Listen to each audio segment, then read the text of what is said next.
making videos at the moment. You may hear the washing machine still. Sorry, again. It should be finished in a minute.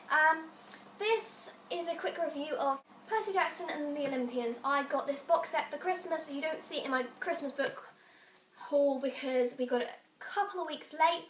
And my boyfriend kind of came round and was like, hey, I have this for you.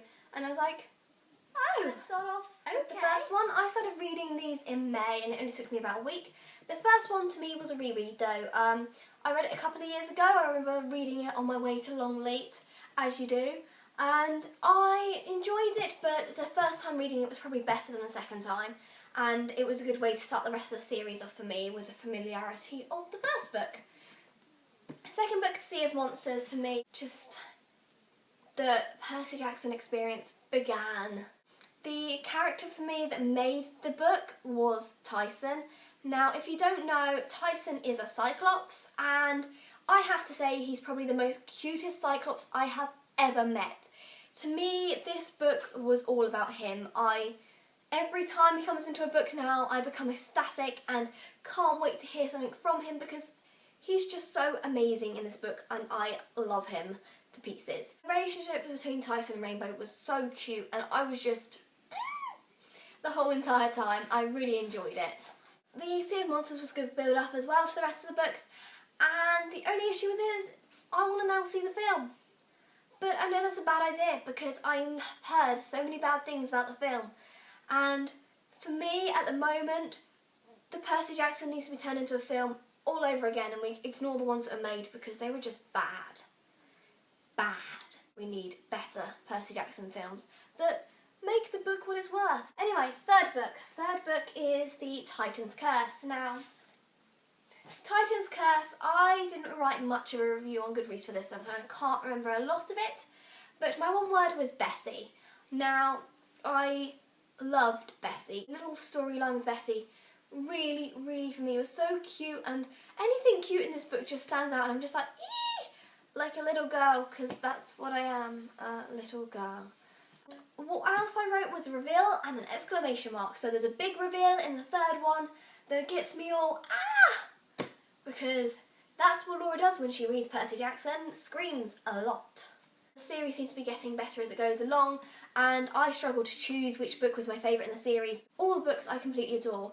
So on to the fourth one, The Battle of the Labyrinth. I just wrote, it gets better and better.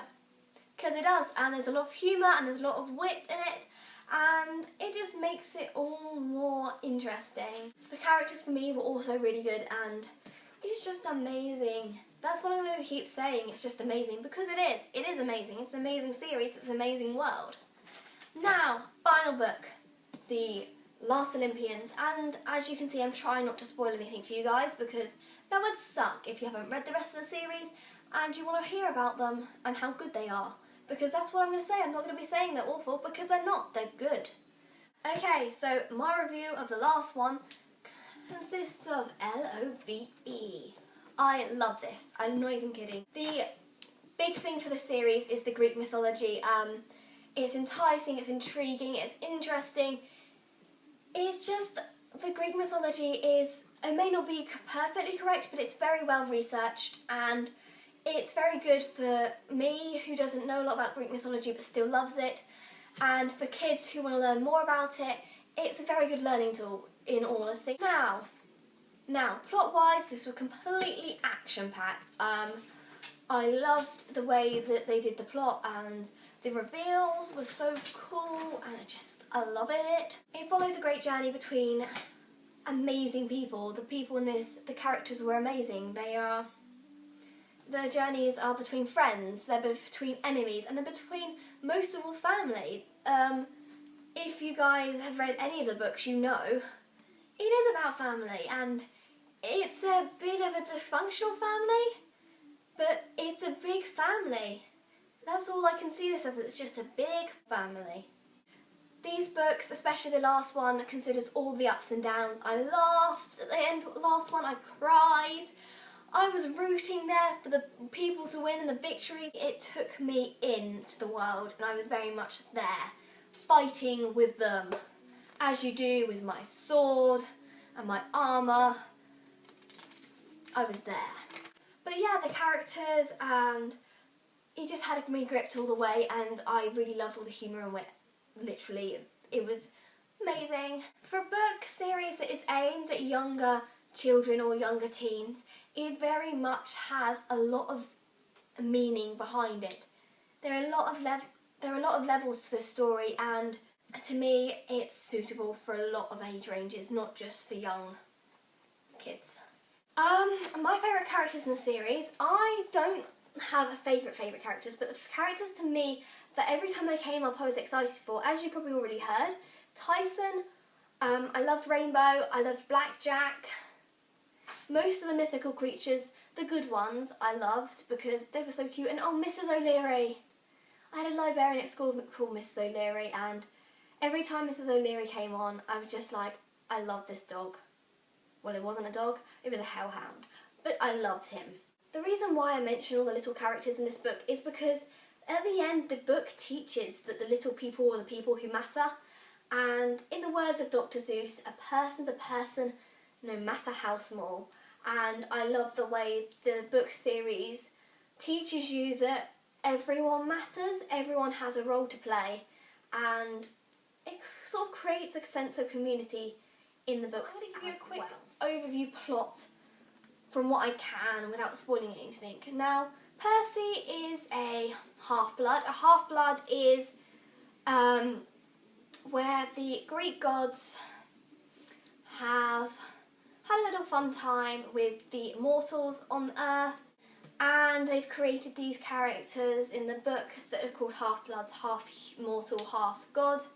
And there's this whole thing about the big three, the pact between Poseidon, Hades and Zeus, who made a pact not to have any children because they were so powerful that it would be dangerous. But obviously they don't always stick to the rules, the gods, and hence Percy Jackson was born. The first book, Lightning Thief, follows the story of how Zeus's Master Bolt is stolen and Percy Jackson is being framed for it.